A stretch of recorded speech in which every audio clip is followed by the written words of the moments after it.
वहां भी कांग्रेस के विपक्ष के सांसद क्या कर रहे हैं, कैसे भारत का पक्ष रख रहे हैं, वो आपके सामने है। और पक्ष के सांसद, मैं उस व्यक्ति का नाम भी नहीं लेना चाहता, वहां भी कांग्रेस पर हमला किया। मिसाइल पाकिस्तान पर दागनी थी, विपक्ष पर नहीं।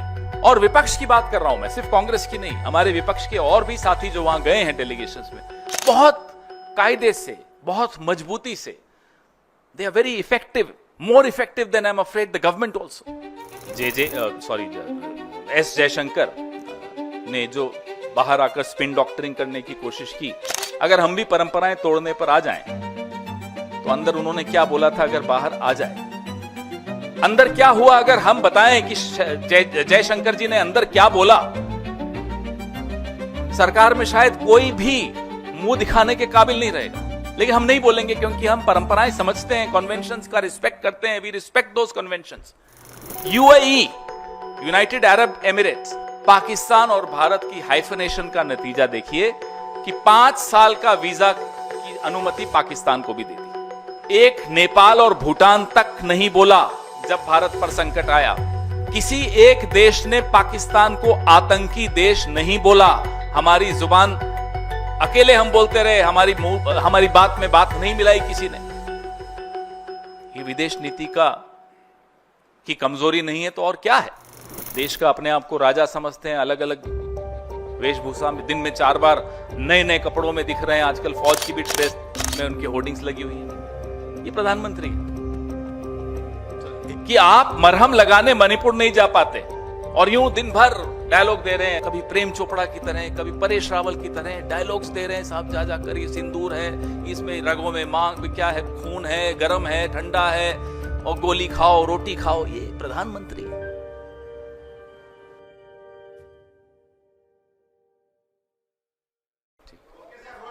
Okay, thank you. नमस्कार साथियों,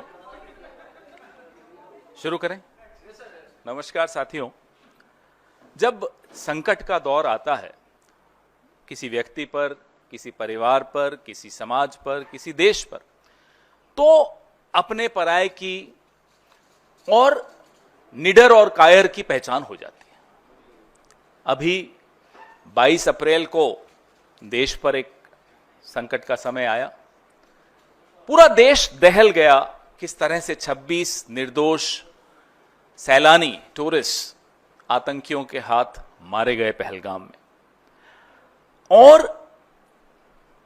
देश एक आवाज में बोल रहा था, मांग कर रहा था देश के प्रधानमंत्री से, देश के रहनुमा से, कि आप आतंकवाद के खिलाफ जो कदम उठाने हैं उठाइए। एक जिम्मेदार विपक्ष की हैसियत से कांग्रेस पार्टी ने 22 अप्रैल की रात को ही तुरंत एक स्टेटमेंट जारी किया और संकट की इस घड़ी में सरकार से कहा कि हम आप जो निर्णय लेंगे उसके साथ खड़े होंगे। नेता प्रतिपक्ष श्री राहुल गांधी विदेश यात्रा को बीच में ही छोड़कर लौटे। कांग्रेस अध्यक्ष श्री मल्लिकार्जुन खड़गे ने आग्रह किया सरकार से कि आप ऑल पार्टी मीटिंग बुलाइए, और उस बैठक में हमने बिना किसी किंतु परंतु के सरकार को कहा, आप जो कदम उठाएंगे हम आपके साथ रहेंगे, एक आवाज में बोलेंगे। और एक आवाज में बोला। तुरंत हमने कांग्रेस कार्य समिति की बैठक भी बुलाई और उसमें भी यही प्रस्ताव पारित किया कि हम अपने सैन्य बलों का मनोबल बढ़ाने के लिए राजनीतिक रूप से एक आवाज में बात करेंगे। राहुल जी पहलगाम के पीड़ितों से मिलने गए, अस्पताल में गए, वहां के अलग अलग भिन्न भिन्न स्टेक होल्डर्स से मिले, वो पोनी एसोसिएशन हो, अलग अलग एसोसिएशन से वो वहां मिले। और जो भारत के सिविलियंस पर पाकिस्तान की कायराना फायरिंग पुंछ में हुई, राहुल जी वहां भी गए अभी 3 दिन पहले, और उनकी सुध ली, उनकी तकलीफों को साझा किया देश के साथ। लेकिन ये सब तो जो हम कर रहे थे आपके सामने है, और हम बार बार आपसे बात भी करते रहे, दिन में 2 बार भी करते रहे, क्योंकि संकट का एक दौर है। जो पीड़ादायक बात है, जो शर्मनाक बात है, वो क्या है कि एक तरफ कांग्रेस पार्टी, पूरा देश, पूरा विपक्ष देश हित में डटा हुआ है आज तक। लेकिन 22 तारीख अप्रैल की रात से आज तक भाजपा की जो ओछे दर्जे की राजनीति, बहुत निम्न स्तर की राजनीति, उसमें कहीं कोई रोक टोक नहीं थी। वो रुके नहीं, वो उसी निम्न स्तर पे लगे रहे, अभी भी लगे हुए हैं। और अपना जो विभाजनकारी उनका एजेंडा है, एक तरह से माफ कीजिएगा, उन्होंने आपदा में अवसर ढूंढा।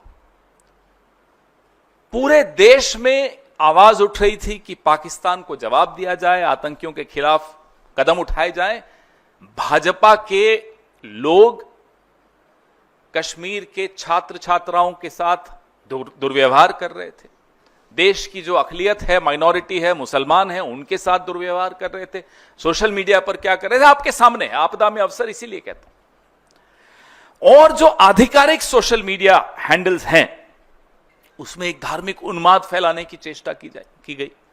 मतलब आप देखिए, एक सत्ताधारी दल का स्तर देखिए कि जहां देश दहला हुआ है, देश उम्मीद कर रहा है कि भाई आप इन सब भेदभाव से ऊपर उठकर जवाब देंगे पाकिस्तान को, आप उसी स्तर में और ज्यादा दलदल में घुस रहे थे। आपने वो काम किया जो शायद जिन्ना चाहते थे, जो लश्कर तैयबा चाहता है, जो जैश चाहता है, जो पाकिस्तान चाहता है। आपने वही उन्हीं की भाषा में बात की, आपने वही विचारधारा दिखाई, आपने वही मानसिकता दिखाई। ये पीड़ा इस देश को हमेशा रहेगी, ये पीड़ा हम सब के मन में हमेशा रहेगी। और ये सवाल आने वाली कई दशकों तक, शतकों तक पूछा जाएगा कि जब देश पर आपदा आई तो कौन क्या कर रहा था। राहुल गांधी क्या कर रहे थे, मल्लिकार्जुन खड़गे जी क्या कर रहे थे, और नरेंद्र मोदी क्या कर रहे थे। वो क्या कर रहे थे उसका तो जिक्र करना भी मुझे लगता है, एक इस गंभीर विषय पर उनका जिक्र करना मुझे लगता है बहुत मजाकिया हो जाएगा, और ये मजाकिया विषय है नहीं। जिस तरह से वो कभी प्रेम चोपड़ा की तरह, कभी परेश रावल की तरह डायलॉग्स दे रहे हैं साहब, जा जाकर ये सिंदूर है, इसमें रगों में मांग क्या है, खून है, गर्म है, ठंडा है, और गोली खाओ, रोटी खाओ। ये प्रधानमंत्री है, ये प्रधानमंत्री है देश के। आज तक हमें जवाब नहीं मिला कि 2023 में पुंछ में जो आतंकियों ने किया, 2 अक्टूबर 2024 में गांधरबल में जो किया, गुलमर्ग में अक्टूबर 2024 में जो किया, पहलगांव में अप्रैल 2025 में जो किया, उन आतंकियों का क्या हुआ, वो कहां है। आज तक जवाब नहीं मिला कि सीजफायर किन शर्तों पर हुआ। आज तक जवाब नहीं मिला हाफिज सईद, अजहर मसूद बच के कैसे निकल गए। क्या सीजफायर की शर्तों में इन्हें वापस लाना है या नहीं है, कोई जवाब नहीं। जवाब मांगो, सवाल पूछो तो ये डायलॉग आते हैं आपके पास। पिक्चरें हम सबने देखी है साहब, हमारा सारा बचपन पिक्चरें देखकर गुजरा है। लेकिन गंभीर विषयों पे गंभीर चर्चा होनी चाहिए या पिक्चरों के डायलॉग होने चाहिए। पूरी विदेश नीति ट्रोल्स को आउटसोर्स कर दी, पूरी सुरक्षा नीति ट्रोल्स को आउटसोर्स कर दी, पूरी आंतरिक नीतियां जो है, राजनीति जो है, राजनीतिक विमर्श जो है, ट्रोल्स को आउटसोर्स कर दिया। ये उसका नतीजा मैं आपको बताता हूं क्या हुआ पिछले 10 घंटों में क्या हुआ विदेश नीति का। मैं आपको एक ज्वलंत उदाहरण देता हूं। कुवैत ने पाकिस्तान से वीजा की रेस्ट्रिक्शंस, जो रोक थी, वो हटा दी। ये अभी कल हुआ है। कुवैत में जो लेबर फोर्स है 21% भारत का है। यह भारत की विदेश नीति है कि अब चूंकि अमेरिकी राष्ट्रपति डोनाल्ड ट्रंप ने पाकिस्तान और हिंदुस्तान को हाइफनेट कर दिया, एक कर दिया, और हमारे यहां से चू नहीं निकली, न प्रेम चोपड़ा बोला, न परेश रावल बोला, तो उसकी यह हालत हो गई कि कुवैत अब भारत और पाकिस्तान को एक दृष्टि से देखने लग गया। जो रेस्ट्रिक्शन थी वीजा पाकिस्तानियों पर कुवैत से, वो हट गई, और पाकिस्तान और कुवैत अब लेबर ट्रीटी साइन करने वाला है। यह भी आप सुन लीजिए, यह है आपकी विदेश नीति का नतीजा। एक और उदाहरण देता हूं, यह अभी पहलगांव के बाद ही हुआ है। UAE, United Arab Emirates, Pakistan और भारत की हाइफनेशन का नतीजा देखिए कि 5 साल का वीजा की अनुमति पाकिस्तान को भी दे दी। एक नेपाल और भूटान तक नहीं बोला जब भारत पर संकट आया। किसी एक देश ने पाकिस्तान को आतंकी देश नहीं बोला। हमारी जुबान अकेले हम बोलते रहे, हमारी बात में बात नहीं मिलाई किसी ने। ये विदेश नीति की कमजोरी नहीं है तो और क्या है। 22 फरवरी 1994 में एक सर्वसम्मति से प्रस्ताव पारित हुआ था पीएको को लेकर। आज इस बात को 31 साल हो गए और इस 31 सालों में बहुत कुछ बदला है, बहुत कुछ हुआ है। लेकिन जो मई 2025 के इस द्वंद्व में मालूम पड़ा वो बहुत चिंता का विषय है कि कैसे चीन और पाकिस्तान एक होकर टेक्नोलॉजी के माध्यम से एक होकर आए, एक होकर दिखे। इससे ज्यादा खौफनाक और क्या हो सकता है कि हम इसके लिए तैयार नहीं हैं। हम इस बात को एड्रेस नहीं कर रहे क्योंकि ट्रोल्स को समझ में नहीं आता। सब कुछ तो ट्रोल्स निर्णय लेते हैं। हमारी नीति क्या है, हम इसका कैसे जवाब दे रहे हैं। हम हाइफनेशन होने दे रहे हैं, हम अलग थलग होते चले जा रहे हैं विश्व समुदाय में। अभी कल ईरान ने खुलकर पाकिस्तान को बोला और ये वही ईरान है जिसके खिलाफ आपके ट्रोल्स टीवी पे जिनको ये लोग भेजते हैं एक्सपर्ट बना बना के, आपने देखा पिछले एक महीने में उस एक ट्रोल नहीं अनेक ट्रोल हैं ईरान के ऊपर कितनी भद्दी टिप्पणियां की। ये वही ईरान है जिसमें दशकों की मेहनत सरकारों ने की, कांग्रेस की सरकारों ने की और सरकारों ने की, कि आज भी वो पाकिस्तान को खुलकर उसने चुनौती दी कि आप आतंक को शरण देते हैं। और कोई न नेपाल न भूटान, छोड़ दीजिए, कोई नहीं आया। तो ये सब बहुत गंभीर विषय हैं जिनको मुझे नहीं लगता कि सरकार बहुत गंभीरता से इसको एड्रेस कर रही है।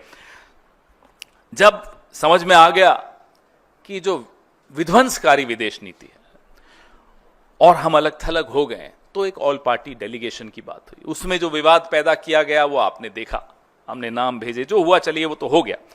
अब वहां भी कुछ लोग टूरिस्ट अट्रैक्शन स्पॉट्स में जा रहे हैं, दिख रहा है, लोग ट्वीट भी कर रहे हैं, एमपी दिखता है, अलग अलग बैठकें कर रहे हैं, डायस्पोरा से कर रहे हैं। लेकिन वहां भी कांग्रेस के विपक्ष के सांसद क्या कर रहे हैं, कैसे भारत का पक्ष रख रहे हैं, वो आपके सामने है। और पक्ष के सांसद, मैं उस व्यक्ति का नाम भी नहीं लेना चाहता, रोज एक जहरीला झूठा ट्वीट करके वहां भी कांग्रेस पर हमला किया जाए। मिसाइल पाकिस्तान पर दागनी थी, विपक्ष पर नहीं। और विपक्ष की बात कर रहा हूं मैं, सिर्फ कांग्रेस की नहीं, हमारे विपक्ष के और भी साथी जो वहां गए हैं डेलीगेशंस में, बहुत कायदे से, बहुत मजबूती से, they are very effective, more effective than I am afraid the government also, in putting forward, in protecting the interests of India. A clear comparison between what the MPs of BJP are doing and what the MPs of the opposition are doing. There should be a clear comparison between what the BJP and its supporters did in the last 1 month and what the opposition did, how they conducted themselves. I think this is very important as a lesson for posterity also, the difference between the two. बात कर रहे हैं साहब, कराची पर जा रहे हैं, इस्लामाबाद में हमला हो रहा है, कराची बेकरी पे हमला कर रहे थे और वो भी किसी बेचारे ऐसे शख्स की थी। ऐसे ये तभी मैं कहता हूं सारी नीतियां इन्होंने ट्रोल्स को दे दी। ये सरकार अब ट्रोल्स चला रहे हैं। आप सबको चिंता में नींद नहीं आनी चाहिए जब ये बात आपको समझ में आ जाएगी तो। This government is being run by trolls, inspired by trolls, operated by trolls, and the results are for everyone to see. When the Prime Minister talks in the language of a troll, so आप बताइए, चिंता नहीं है तो कैसे होगा काम, कैसे चलेगा, अब कैसे जवाब मिलेंगे, कैसे आने वाली चुनौतियां जो अप्रैल और मई 2025 में जो चुनौतियां समझ में आई, हमें, आपको, विशेषज्ञों को, सबको समझ में आई, उन चुनौतियों का क्या होगा, ये सब जवाब हमें चाहिए। और ये जवाब तभी मिल सकते हैं जब गंभीरता से, बिना ट्रोल्स से प्रेरित होकर बात हो, विशेषज्ञों से बात हो, सरकार को समझ में आए कि साहब यहां हमारी कमजोरी रही है विदेश नीति की, और जिनसे सीखना है उनको आप ट्रोल कर रहे हो। इंदिरा जी को ट्रोल कर लेते हैं साहब। इंदिरा जी को कोई ट्रोल कर सकता है? पाकिस्तान के मामले में आपने देखा उन्होंने क्या किया, भूगोल बदल दिया, और ये चले उनको ट्रोल करने। तो ऐसे लोग जो सरकार में बैठे हैं, मुझे नहीं लगता कि उनसे हमें कोई उत्तर मिल सकते हैं। वो इन चुनौतियों का सामना भी कर सकते हैं, क्योंकि संकट की घड़ी में उनका परीक्षा हुई उनकी, और उस परीक्षा में, माफ कीजिएगा, ये सरकार फेल हुई। आपके सवाल।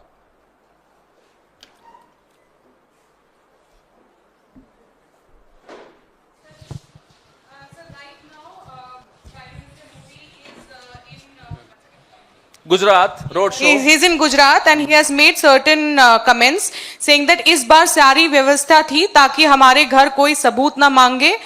We demolished all targets in front of camera so that no one inside India asked for evidence. यही हल्की राजनीति. This is what we say.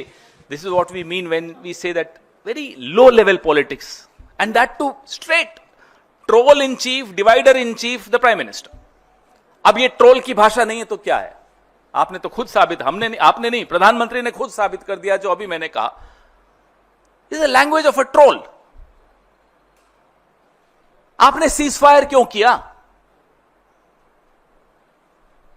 बताइए. जब पूरा देश आपके साथ खड़ा है, 3 दिन और फौज को मिल जाते, सबूत छोड़िए, कोई कुछ नहीं मांगता. पाकिस्तान पानी मांग रहा होता आपसे. क्या किया आपने? वो 3 दिन अगर आप और दे देते.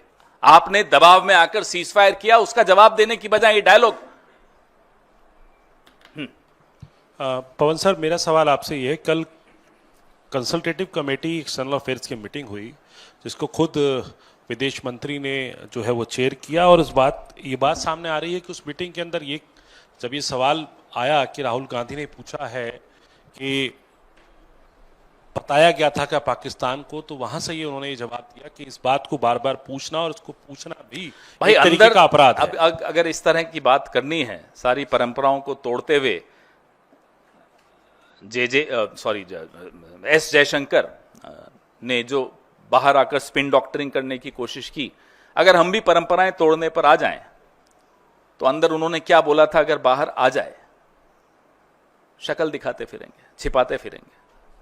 चुनौती देते हैं हम, आइए बाहर आके बोलिए. अच्छी बात नहीं है ये. अंदर क्या हुआ अगर हम बताएं कि जयशंकर जी ने अंदर क्या बोला, सरकार में शायद कोई भी मुंह दिखाने के काबिल नहीं रहेगा. लेकिन हम नहीं बोलेंगे, क्योंकि हम परंपराएं समझते हैं, कन्वेंशंस का रिस्पेक्ट करते हैं. We respect those conventions. What happened inside if we were to expose, not a single minister in the cabinet will be able to show his face or her face. But we will not do that. Because we believe in conventions, we respect these democratic conventions. But Mr. Jaishankar, alias JJ, should also avoid becoming a spin doctor. I mean, he is known for a lot of things which he should not be known for. Now, one more addition is that he is also a spin compounder. I wouldn't even say spin doctor. Sir, प्रधानमंत्री ने अभी गुजरात में ये बोला है कि 1947 का reference draw करते हुए कि if that time we had listened to Sardar Patel and kept fighting till we have got back PoK, things wouldn't have been wrong. He has no idea of history, geography, entire political science, basic democratic courtesies. Why are you even quoting him? Why do you even take him seriously? What were his ideological forefathers doing in 1947? They were criticizing Sardar Patel. They were burning his effigies in that era. They were making cartoons of Sardar Patel, Pandit Jawaharlal Nehru, Subhash Chandra Bose, Mahatma Gandhi. The famous cartoon of a Ravan with 10 heads. So, don't take the Prime Minister seriously. I don't think his cabinet takes him seriously. I don't think the RSS takes him seriously. I don't know why you keep quoting him. पवन जी, थोड़ा देश के भीतर का 2 सवाल हैं.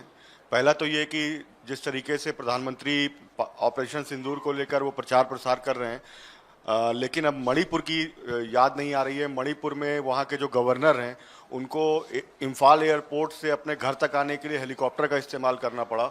मणिपुर अभी भी जल रहा है। इस पर कांग्रेस पार्टी की क्या शर्मनाक राय है? बात है कि गवर्नर भी सुरक्षित अपने आप को महसूस नहीं कर रहे। राष्ट्रपति शासन की ये हालत है वहां, ये स्थिति है वहां मणिपुर में। और प्रधानमंत्री 2.5 साल होने वाले हैं, मणिपुर नहीं गए। हम लोग कई बार हुआ है, राहुल जी कई बार हुआ है, खरगे जी हुआ है। मरहम लगाने की जरूरत होती है। देश का अपने आप को राजा समझते हैं, अलग अलग वेशभूषा में दिन में 4 बार नए नए कपड़ों में दिख रहे हैं। आजकल फौज की भी ड्रेस में उनकी होर्डिंग्स लगी हुई हैं। ये प्रधानमंत्री हैं कि आप मरहम लगाने मणिपुर नहीं जा पाते और यूं दिन भर डायलॉग दे रहे हैं, रगों में खून, रगों में सिंदूर, सिंदूर ठंडा, खून गरम, खून ठंडा, सिंदूर गरम। क्या है ये? मजाक बना रखा है इस पद का। कोई मर्यादा है या नहीं इस पद की? इस पद के साथ जिम्मेदारियां जुड़ी हैं, डायलॉग बाजियां नहीं जुड़ी हैं। और उन जिम्मेदारियों में मणिपुर जाना भी लिखा है, जख्मों पर मरहम लगाना भी लिखा है। अपनी जिम्मेदारियों से बिल्कुल दूर भागने वाला व्यक्ति दिन भर, मुझे लगता है ये 18 घंटे में से 17 घंटे डायलॉग्स की प्रैक्टिस करते हैं और 1 घंटा बोलते हैं। सर एक और सवाल है सर। चौथी अर्थव्यवस्था भारत बन चुका है, ये कल नीति आयोग के सीईओ ने बयान दिया। उसके बाद तमाम मंत्रियों ने इसको एक उपलब्धि के तौर पर बताया मोदी सरकार के। और उसके बाद अब सफाई आई है कि हम नवंबर दिसंबर तक चौथी अर्थव्यवस्था बनेंगे। अब पहले से ही तारीफ करनी शुरू कर दी। ये हालत है इनकी। डेडलाइन 2047 की हर चीज के लिए कर चुके थे, फिर ये नया आंकड़ा लेकर आए, अब हम जापान से आगे बढ़ गए। फिर याद आया कि नहीं, अभी बढ़े नहीं है। और नीति आयोग में कल एक बड़ी और रोचक बात हुई परसों। नीति आयोग ने कहा सबको कि भाई तुर्की का मॉडल अडॉप्ट करना चाहिए। ये टर्की का मॉडल अडॉप्ट करने के लिए कहा जा रहा है नीति आयोग की रिपोर्ट में। आपने नहीं देखा? देखिए ना, मैं पढ़ता हूं आपको। NITI Aayog report published on Monday has mentioned Turkey as one of the nations from which India should adopt global best practices to address and bridge the skill gaps in the countries medium enterprise. Skill gaps को ठीक करने के लिए नीति आयोग कहता है कि Turkey का model adopt कीजिए। ये जो मैं कहता हूं आपको, नीतियां सारी ट्रोल्स के हाथ में दे दी। नीति आयोग को बेचारे को पता नहीं चला कि ट्रोल्स क्या कर रहे हैं। ये स्थिति है। और नीति आयोग को छोड़िए, जब पूरी सरकार के लेफ्ट हाथ को नहीं मालूम कि राइट हाथ क्या कर रहा है, तो यही होगा ना। जापान से आगे बढ़ गए जी, अभी 2-4 महीने दे दो, अमेरिका से आगे बढ़ते हुए दिखा देंगे और हमारे ट्रोल्स मान भी जाएंगे, जय जयकार भी हो जाएगी। मोदी जी फिर नई कोई वेशभूषा में आएंगे और निकल पड़ेंगे, साहब ये भी हासिल कर लिया, मेरी रगों में व्यापार है, मेरी रगों में एक इस वाली रग में व्यापार है, इस वाली में सिंदूर है। पवन जी, सर, यूपी सरकार ने फैसला किया है कि अब जो भी शादी यूपी में होगी उसमें सिंदूर दान गिफ्ट किया जाएगा। वही आपके यूपी के अध्यक्ष कहते हैं। इन सवालों पे क्या जवाब दें भाई? पहलगाम की में जो सिंदूर उजड़े हैं, क्या उन आतंकियों को आप लेकर आए हो? क्या सीजफायर में वो आतंकियों को लाने की शर्त रखी है? प्रधानमंत्री तो वहां गए भी नहीं, वह छोड़ दीजिए। ये सिर्फ जो एक ड्रामा वाली कंपनी हो ना, वैसे सरकार चल रही है। कोई डायलॉग देता है, कोई नए नए शिगुफे छोड़ता है, लोगों को, दर्शकों को कैसे मनोरंजन मिलता रहे, तालियां बटोरते रहें। ये एक ड्रामा कंपनी है, सरकार नहीं है। Pawan ठीक sir, है, अध्यक्ष आपके as कहते हाँ जी। Sir, as Congress party has decided to hold the Jai Hind Sabha tomorrow, there is going to be a Sabha in Delhi as well. Now the question which the BJP is raising, that on one side Prime Minister is giving a stern message to Pakistan, but on the other side it is the Congress party which is basically doubting our armed forces. How do you say? But why do they keep hiding behind the armed forces? Armed forces have done their job. They could have done more if we had given them time. The government did not give them time enough. Government rushed into a ceasefire. The questions are being asked to the government, and the government is so afraid of responding to those questions that they'll hide behind the armed forces. You give them 2 more days and see what the armed forces are capable of achieving. But we'll ask questions to the political leadership. We have a brave army and a coward as a prime minister. We have a very brave forces, but a very, very coward kind of a government. So we have every right, and it's our duty to ask questions to these cowards who are occupying important positions in government, Prime Minister and others. Pawan sir, Brijbhushan Sharan Singh को कल अदालत से राहत मिल गई है इस मसले पर आपको हैरानी हो रही है? उन्हें भी हैरानी नहीं हुई।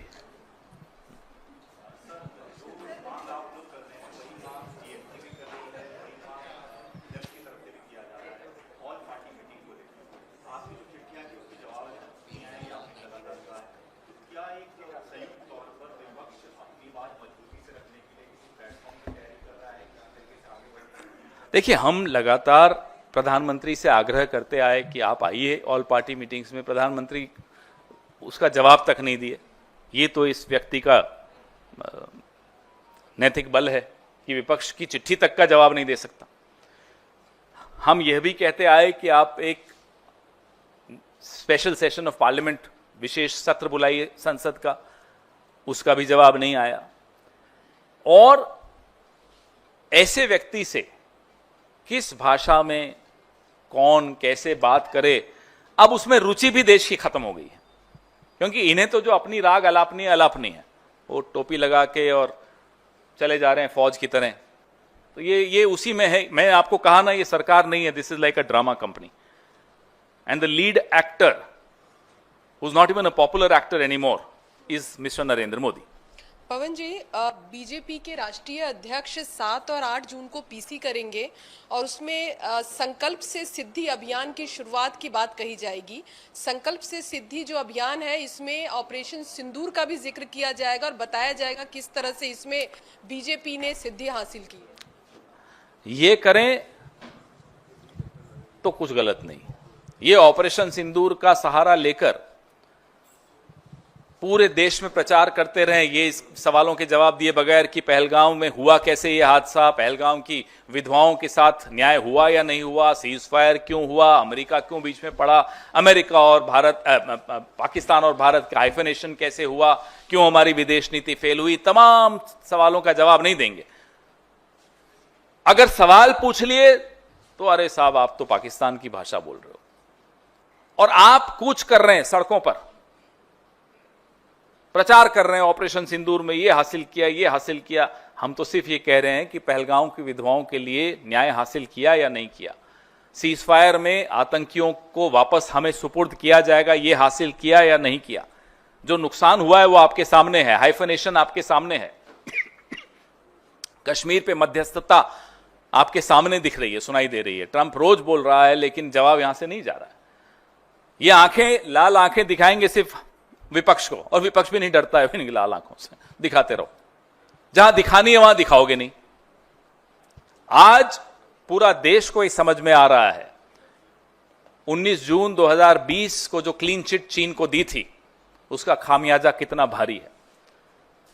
आई am sorry but nobody, no country in the world is taking you seriously because of your acts of omission and commission, because of your failed foreign policy, because of the clean chit that you gave to China 19 June 2020.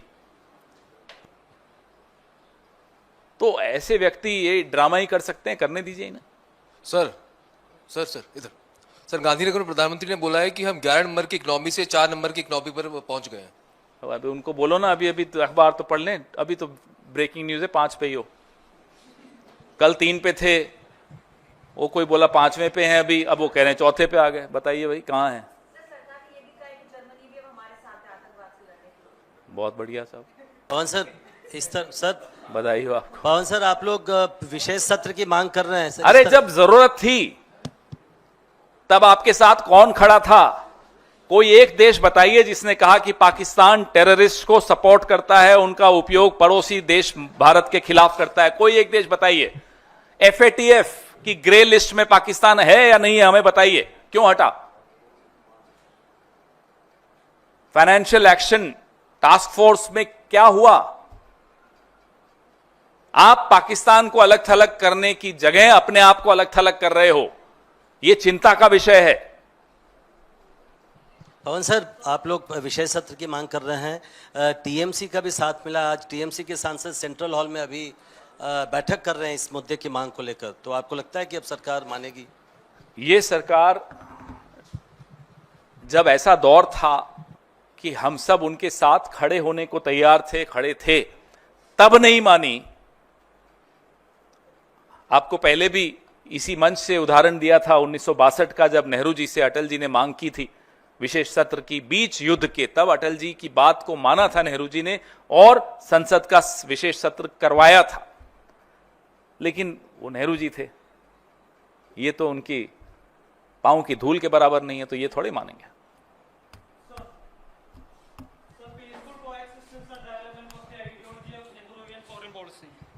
After 60 years, do you think we deviated from that? Also, do you think the ruling party tries to undermine the ideology put forth by Nehru for their own gain? I am asking this question since it is the 60th anniversary of Jawaharlal Nehru. It's the death anniversary of Jawaharlal Nehru ji, and it's a very valid question that you asked. They are trying to undermine Jawaharlal Nehru ji because they cannot match, even from a long, huge distance, they cannot match even the shadow of Jawaharlal Nehru ji. And that hurts them a lot.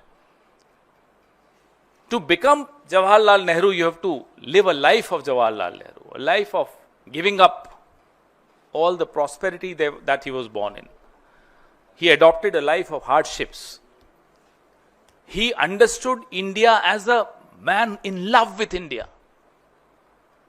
And only a man in love with his motherland can understand India the way Jawaharlal Nehru understood India. So there is no comparison. I would hate myself if I start even comparing the two. They can't be compared, I'm sorry.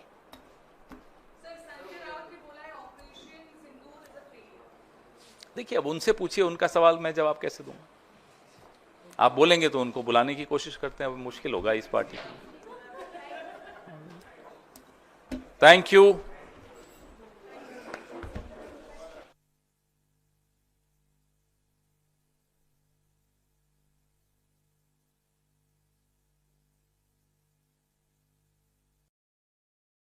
The wire के और videos देखने के लिए subscribe करें और bell icon पर click करें। स्वतंत्र पत्रकारिता की आर्थिक मदद करने के लिए डिस्क्रिप्शन में दिए गए लिंक पर जाएं और अपनी राशि चुनें।